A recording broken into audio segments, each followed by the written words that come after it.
नमस्कार। आज का जो हमारा विषय है बहुत ही अच्छा टॉपिक है।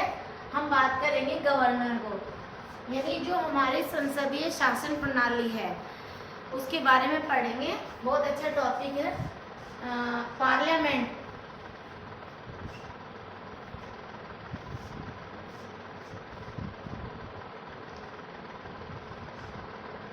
पार्लियामेंट सिस्टम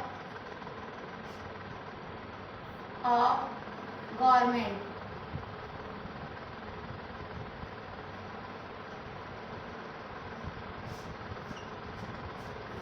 हमारे जो इंडिया में है वो संसदीय शासन प्रणाली को फॉलो किया गया, अपनाया गया है। तो एक तो होता है कि सेंट्रल गवर्नमेंट और दूसरी होती है स्टेट गवर्नमेंट।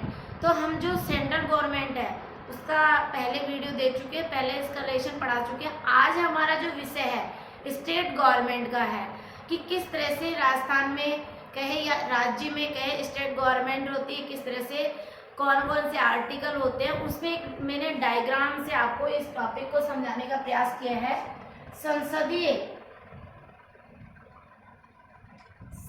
संसदीय शासन प्रणाली। संसदीय शासन प्रणाली केंद्र सरकार की भांति, हम राज्य सरकार को पढ़ रहे हैं, केंद्र सरकार की भांति ही राज्य सरकार को भी 3 भागों में, यानी इसको त्रिअंगीय शासन प्रणाली भी कहते हैं।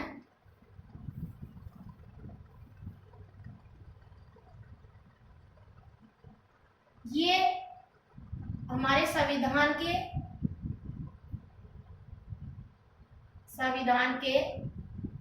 भाग 6 में उल्लेखित है।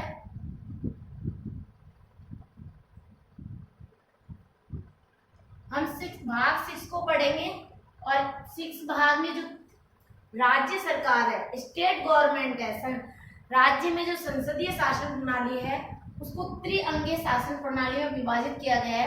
अब ये त्रिअंगीय कौन कौन सी है इसको जान लेते हैं। देखिए, फर्स्ट हम इसको आप कह सकते हैं विधानमंडल, आप इसको व्यवस्थापिका भी कह सकते हैं,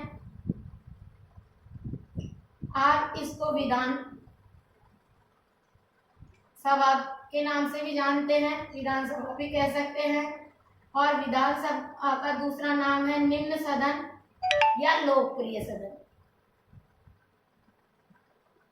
देखिए, यूपीएससी में और आरएस में क्वेश्चन आया गया था कि निम्न में से लोकप्रिय सदन है, तो ऑप्शन दिया गया था विधानसभा, Vidhan Parishad, Rajya Sabha, none of these. तो क्लियर है कि अगर सेंट्रल की बात आए, केंद्र सरकार की बात आए, तो हम लोकसभा को लोकप्रिय सदन कहते हैं। हमारा टाइटल स्पष्ट दिया है कि हम अभी इस समय राज्य सरकार को पढ़ रहे हैं, ठीक है।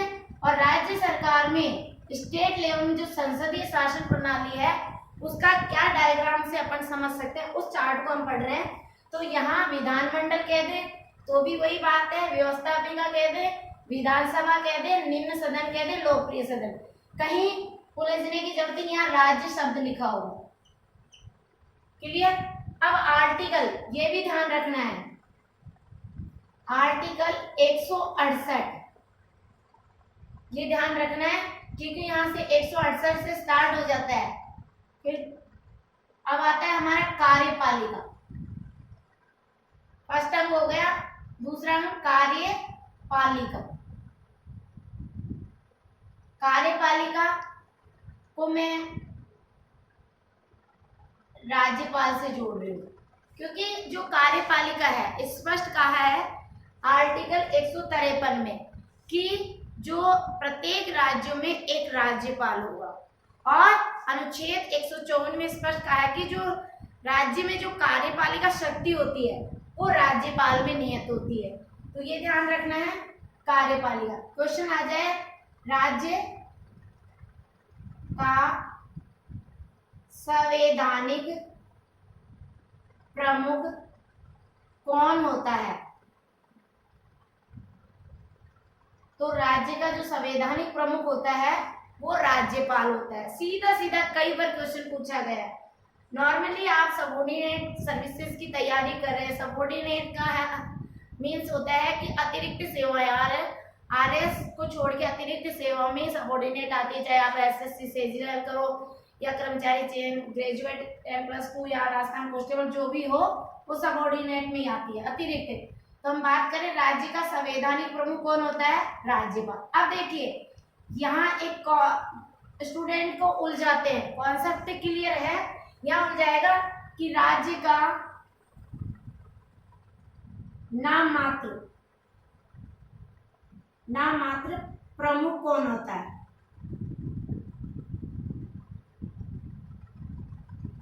ये भी उलझने की जरूरत नहीं है। नाम मात्र प्रमुख होता है राज्यपाल।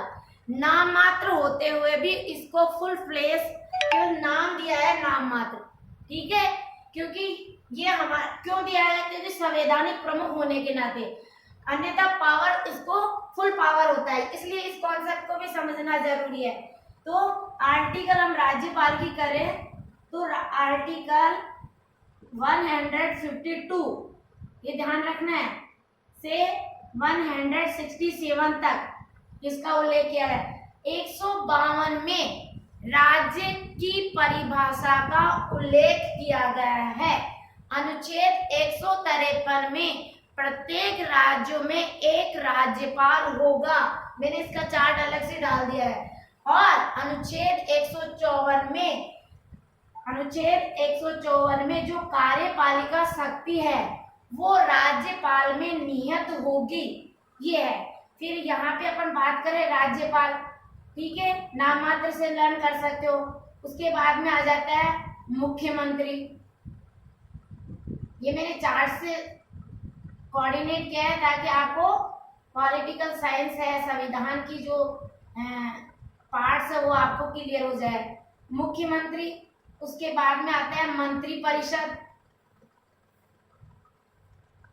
और मंत्रिपरिषद आपने देखा होगा शासन सचिवालय होता है, ये हो गया शासन सचिवालय। फिर शासन सचिवालय में निर्देशालय होता है, और निर्देशालय में संभागीय आयुक्त कार्यालय होता है, संभागीय, और लास्ट में हो जाता है उपखंड कार्यालय। अब देखिए इधर हम बात करके सब राज्य सरकार को ही पढ़ रहे हैं, और ये डायग्राम आपको समझना है। यहाँ पे होता है संभागीय आयुक्त, इसका पार्ट होता है जिलाधीश, कलेक्टर को ही बोलते हैं, ध्यान रखना है, कहीं उलझने की जरूरत नहीं है। और फिर जिलाधीश के नीचे होता है जिला उपखंड प्रशासनिक। अब यहाँ देखिए स्वायत्त नगरीय स्वायत्त शासन, नगरीय स्वायत्त शासन। अब ये मैंने डायग्राम इसलिए समझाया है कि बहुत सारे स्टूडेंट को तो ये भी पता नहीं होता है, आरपीएससी की तैयारी करने लग जाते हैं कि संभागीय आयुक्त कहाँ बैठता है, क्या रोल होता है, उपखंड अधिकारी का क्या रोल होता है, कहाँ बैठता है। फिर यहाँ नगरीय स्वायत्त शासन व्यवस्था को देखे तो अपन जब 73वां और 74वां संविधान संशोधन पढ़ेंगे तो इसका अलग से इसको समझा देंगे। अभी हमारी बात हो रही है राज्य सरकार की। अब जैसे कार्यपालिका होती है, तो कार्यपालिका है, कार्यपालिका मतलब राष्ट्रपति। तो जितने भी जो आपके अध्यादेश है या कोई राज्य सरकार अमेंडमेंट लाती है या कोई भी लीगली प्रोसीजर कानून आता है तो ये राज्यपाल के साइन होते हैं, ठीक है।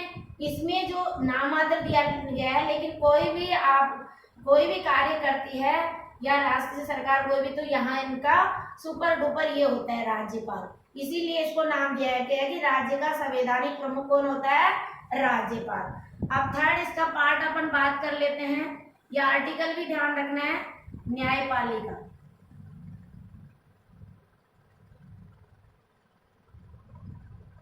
न्यायपालिका, अब यहाँ ध्यान रखना है, क्योंकि न्यायपालिका आते ही आप ये नहीं कि सुप्रीम कोर्ट आ जाएगा, हम पढ़ रहे हैं राज्य सरकार को, तो यहाँ न्यायपालिका आते ही हमारा क्या आ जाएगा, उच्च न्यायालय। उच्च न्यायालय आर्टिकल 214 से लेकर 237 तक, अनुच्छेद 214 से 237 तक, यानी आर्टिकल 214 में कहा गया है कि प्रत्येक राज्य में एक उच्च न्यायालय होगा, ये चीज है, ठीक है। तो ये बात अपन को ध्यान रखनी है, यहाँ से 214 से उच्च न्यायालय हो गया। अब उच्च न्यायालय आते ही आपके जिला एवं सत्र न्यायालय,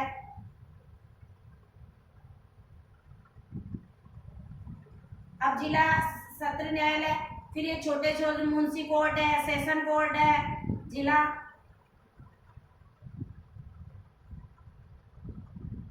सेशन कोर्ट है, मुंशी कोर्ट है, इसके छोटे छोटे पार्ट्स होते हैं। तो ये तो हमारे राज्य सरकार की किस तरह से प्रशासनिक या शासनिक व्यवस्था किस तरह से होती है। अब हम यहाँ कार्यपालिका को पढ़ रहे, तो कार्यपालिका में हम बात कर लेते हैं राज्यपाल को। अब देखिए, जब यूपीएससी आरपीएससी की तैयारी कर रहे हैं तो अपन को राज्यपाल को समझना भी बहुत आवश्यक है, मुख्यमंत्री की क्या भूमिका रहती है, प्लस में हमारे संविधान है, इसलिए आर्टिकल भी समझना है। तो राज्यपाल की बात करें तो आर्टिकल 152 से 167 कौन कौन से महत्वपूर्ण है। सबसे पहले तो राज्य 152 की बात करें तो परिभाषा का उल्लेख किया गया है। अब आर्टिकल 153 से शुरू करें तो प्रत्येक राज्य में एक राज्यपाल होगा। आर्टिकल 154 की बात करें तो कार्यपालिका शक्ति राज्यपाल में निहित होगी। प्रत्येक राज्य की जो कार्यपालिका शक्ति है वो राज्यपाल में निहित होगी। फिर बात करें आर्टिकल 154, तो राज्यपाल की नियुक्ति राष्ट्रपति के द्वारा की जाएगी। आर्टिकल 155 की बात करें, अब देखिए यहाँ ये चीज समझनी है कि 154 में 155 में राज्यपाल की नियुक्ति राष्ट्रपति के द्वारा की जाएगी, और 156 में ये ध्यान रखना, ये 155 कई बार पूछ लिया गया है कि राज्यपाल की नियुक्ति किसके द्वारा की जाती है, राष्ट्रपति के द्वारा की जाती है।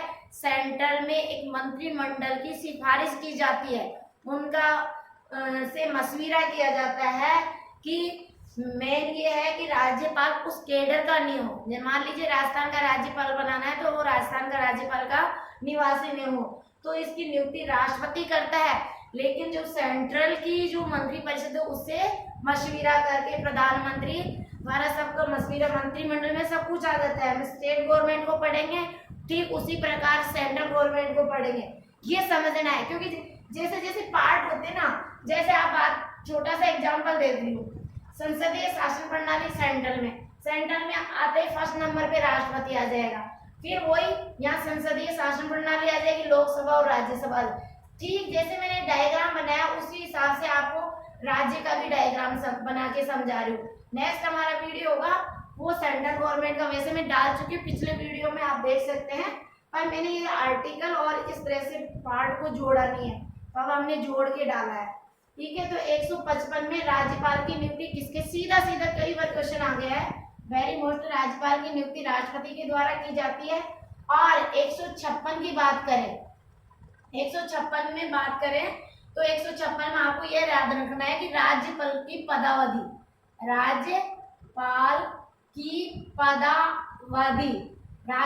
पदावधि से तुरंत समझाएंगे कि राज्यपाल का कार्यकाल 5 वर्ष का होता है, और ये कै और खे में आप जानते हो त्याग पत्र 156 ख में त्याग पत्र की बात का उल्लेख किया गया है।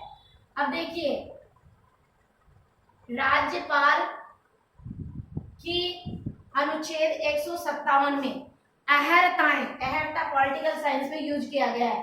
अहर्ताएं 157 में अहर्ता का उल्लेख किया गया। ये भी आपको समझना जरूरी है कि राज्यपाल की अहर्ता है। अहर्ता का मतलब योग्यता होता है। और बात करें आर्टिकल 158 की, अब अपन इसको ऐसे भी तो याद कर सकते हैं 8। तो राज्यपाल पद बनने के लिए हमें क्या करना चाहिए? शर्तें। तो 8 का मतलब 8 शर्तें, ऐसे जोड़ो। कुछ वर्ड्स होते हैं उनको जोड़ के लर्न करो। अब जैसे 7 है तो हमारे अंदर 7 एबिलिटी होगी, यानी राज्यपाल के लिए 7 योग्यताएं होनी चाहिए। अपन को ऐसे कोऑर्डिनेट करके जोड़ना है। 6 का मतलब पदावधि, 1 घटा दो जैसे 5 साल का कार्यकाल होता है, तो 156 में आर्टिकल में 156 में राज्यपाल का 5 साल का कार्यकाल होता है। और पद मुक्ति के त्याग की बात करें, त्याग तो 156 ख में भी उल्लेख किया गया है त्याग पत्र का। फिर 157 में अहर्ता योग्यता, अहर्ता योग्यता, और 58 में शर्तें। ये भी ध्यान रखना है क्योंकि ये शर्तें वाला भी आर्टिकल कई बार पूछ लिया गया है। और अपन बात करें 159 में शपथ और प्रतिज्ञान, शपथ और प्रतिज्ञान, ये भी आर्टिकल पूछा गया है। तो इस तरह से अपन को जो महत्वपूर्ण आर्टिकल थे राज्यपाल के, यहाँ तक ये क्वेश्चन पूछे गए हैं। तो आपको इस तरह से ये लर्न करना है। आर्टिकल तो प्रत्येक, चाहे राज्यपाल का हो, मुख्यमंत्री का हो, इतना तो आपको लर्न करना है कि मुख्यमंत्री नियुक्ति किसके द्वारा कौन से आर्टिकल में की गई है, राज्यपाल की नियुक्ति किसके द्वारा कौन से आर्टिकल के तहत की गई। ये हमारा टॉपिक था आर्टिकल से जो महत्वपूर्ण है मैंने करवा दिया। अब आ जाता है कि राज्यपाल से संबंधित एक या दो क्वेश्चन ऐसे भी पूछा जाता है कि संगत निम्नलिखित में से राज्यपाल का क्रम अनुसार बताइए, संगत है। तो जब हमको राज्यपाल का सीक्वेंस है या डेटा लर्न करेंगे तभी याद होगा। तो इसका भी एक ट्रिक्स बनाई है हमने राज्यपाल के लिए। तो राज्यपाल का जीएस, हाई गैस, रोग, SDM, BD, AN, PM, PS, PS, MR, के ये इसमें है। तो सबसे पहले तो ये याद रखना है कि प्रथम राज्यपाल कौन थे। तो राजस्थान के प्रथम राज्यपाल थे गुरुमुख निहाल सिंह, गुरुमुख निहाल सिंह। ये तो आपको डेटा याद करना है कि गुरुमुख निहाल सिंह का कार्यकाल था 14 नवंबर 1956 से 15 अप्रैल 1962। ये डेटा तो आपको बिल्कुल रटने ही है, समझने ही है, ठीक है, ये ध्यान रखने हैं। और यदि ये नेम याद रहते हैं, डेट याद नहीं रहते तो बेटर है, क्योंकि वर्तमान में कलराज मिश्र है। तो देखिए जिस अब नेक्स्ट है, या आप स्क्रीनशॉट ले सकते हैं आप इसका। अब इसका मैं डिटेल करवा रही हूँ।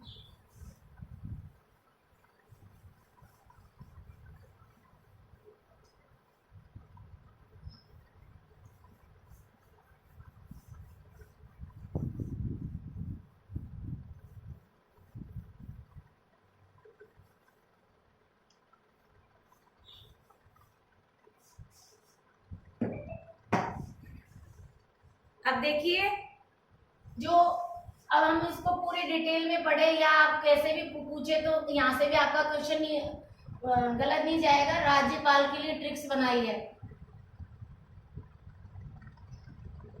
अब पूरे फर्स्ट से लेकर वर्तमान में राज्यपाल हैं उनकी आपको ट्रिक्स लर्न कर सकते हैं। इसकी ट्रिक्स है GS HG रोग SDM BD AN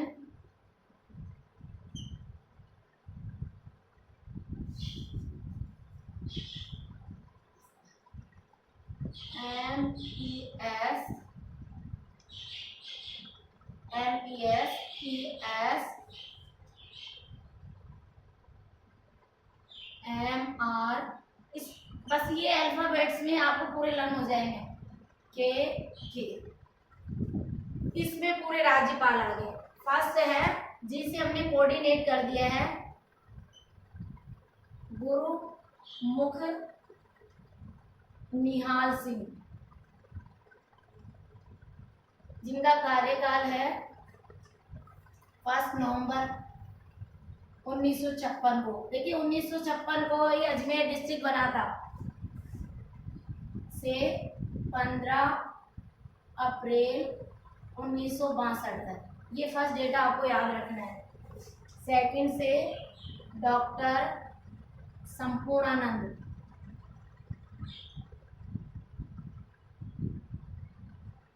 16 अप्रैल 1962 से इसका कार्यकाल 1967 है।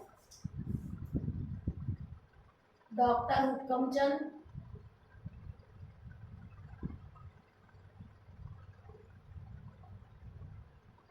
जोगेंद्र, जिसे हमने कोऑर्डिनेट किया जोगेंद्र सिंह। आर से रघुकुल तिलक,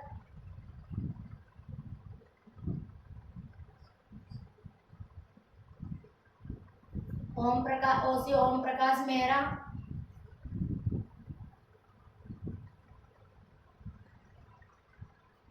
डी से बसंतराव पाटिल,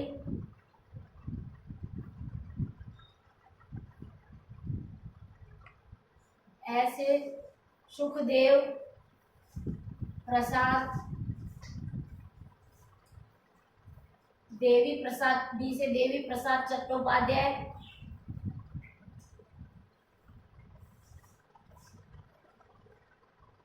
एन से मरी चन्ना रेड्डी,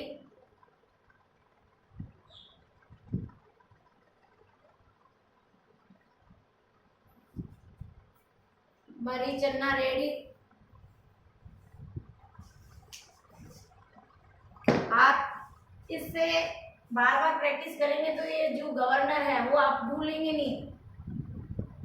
बी से बलराम भगत,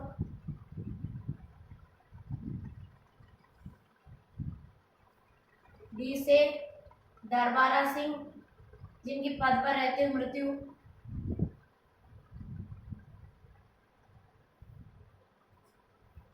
ए से अंशुमान सिंह,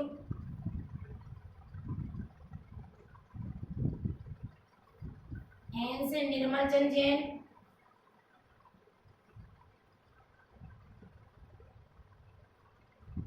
एन से मार्गरेट आल्वा,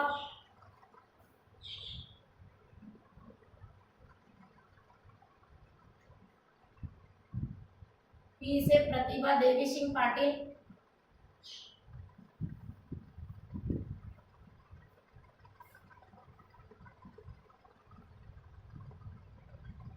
प्रतिभा देवी सिंह पाटिल, और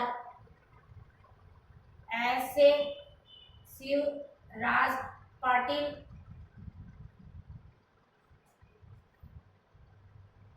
पी से प्रभा राव, ये प्रथम महिला राज्यपाल थी,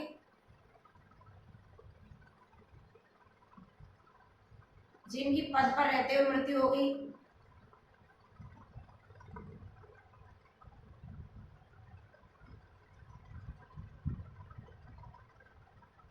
ऐसे शैलेंद्र सिंह,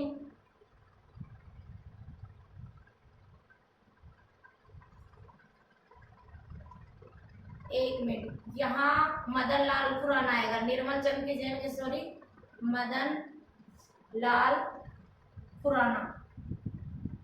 एम से शैलेंद्र सिंह, एम से मार्गरेट आल्वा, के से राम नायक, आर से राम नायक,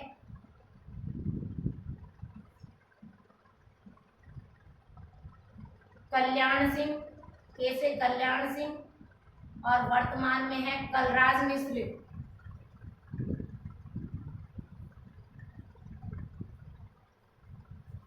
अब देखिए इस ट्रिक्स में आपको पूरे राज्यपाल लर्न करवा दिए। अब क्वेश्चन आता है निम्नलिखित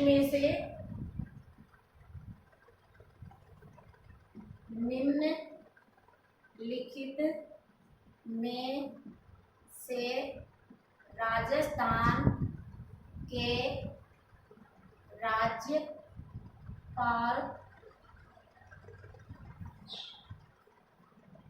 का क्रम बताइए। अब देखिए आपको डेटा लर्न नहीं है तो आप कैसे करेंगे। अब आपको दे दिया उन्होंने गुरुमुख निहाल सिंह, सेकंड ऑप्शन दे दिया डॉक्टर संपूर्णा नंद, थर्ड में दे दिया अंशुमान सिंह, फोर्थ में दे दिया कलराज मिश्र। अब ऑप्शन दे दिया उन्होंने 1 और 2, फिर दूसरे में दे दिया 3, 1, थर्ड में ऑप्शन दे दिया 1, 2 और 4, और फोर्थ में दे दिया नन ऑफ दिस। तो देखिए अगर हम डेटा याद नहीं है फिर भी गुरुमुख निहाल सिंह, डॉक्टर संपूर्णानंद क्लियर है, फिर उसके बाद में अंशुमान सिंह है ये रहा और वर्तमान में, लेकिन उन्होंने 3 उल्टा दे दिया, 3 पहले और 1 बाद में, तो हमारा ऑप्शन यही क्लियर हो गया, फर्स्ट ऑप्शन ही क्लियर हो गया।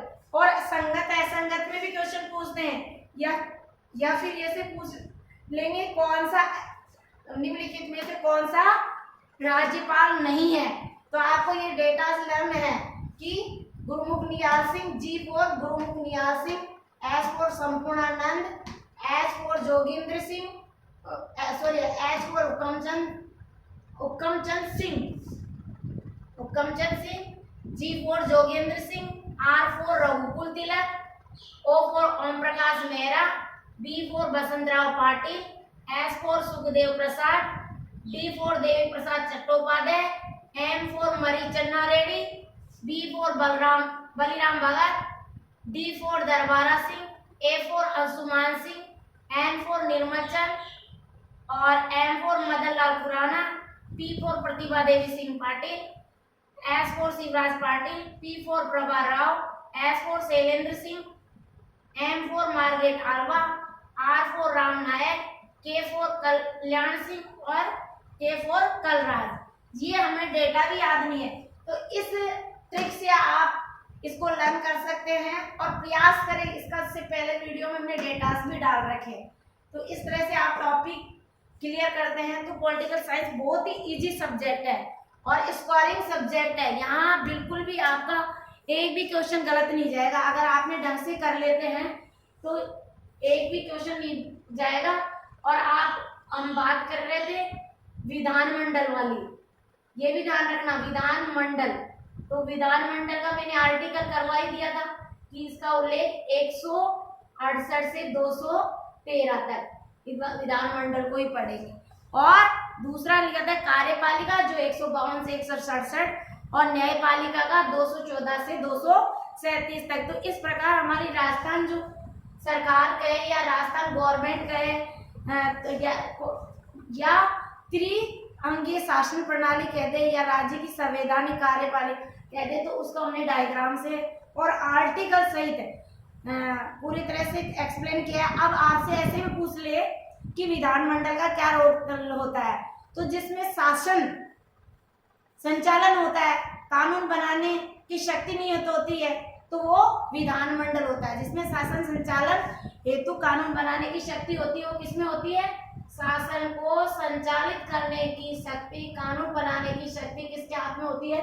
विधानमंडल। राज्य की बात कर रही हूँ, संसद की बात सेंट्रल की करेंगे तो संसद को होती है। और कार्यपालिका का जो रोल होता है वो ये होता है कि जो निर्वाचित जनप्रतिनिधि के माध्यम से शासन संचालित करती है वो कार्यपालिका होती है। जो निर्वाचित जनप्रतिनिधियों के माध्यम से शासन का संचालन करती है वो कार्यपालिका होती है। और जो अपने विभिन्न स्तरीय के न्यायालयों के माध्यम से विधायिका और कार्यपालिका के कार्यों को विधि मान्यता देती है, उनकी जांच करवाती है, उसको हम क्या कहेंगे, न्यायपालिका। कि न्यायपालिका का जो रोल होता है वो ये होता है कि जो अपने विभिन्न स्तरीय पर न्यायालय के माध्यम से जनता को न्याय प्रदान करती है और विधायिका और कार्यपालिका के कार्यों को विधि को मान्यता से जांच करवाती है। वो जांच कानूनी जांच जो करवाती है वो न्यायपालिका होती है। इस तरह से हमने आज जो टॉपिक पढ़ा है वो विधानमंडल या कहे विधानसभा कह दे, क्योंकि हमारे राजस्थान में एक ही सदनीय शासन प्रणाली है जिसका नाम है विधानसभा। कि उत्तर प्रदेश, आंध्र प्रदेश, तेलंगाना कहे, महाराष्ट्र कहे, कर्नाटक और बिहार, ये 6 स्टेट ऐसे हैं जिसमें द्विसदनीय शासन प्रणाली है।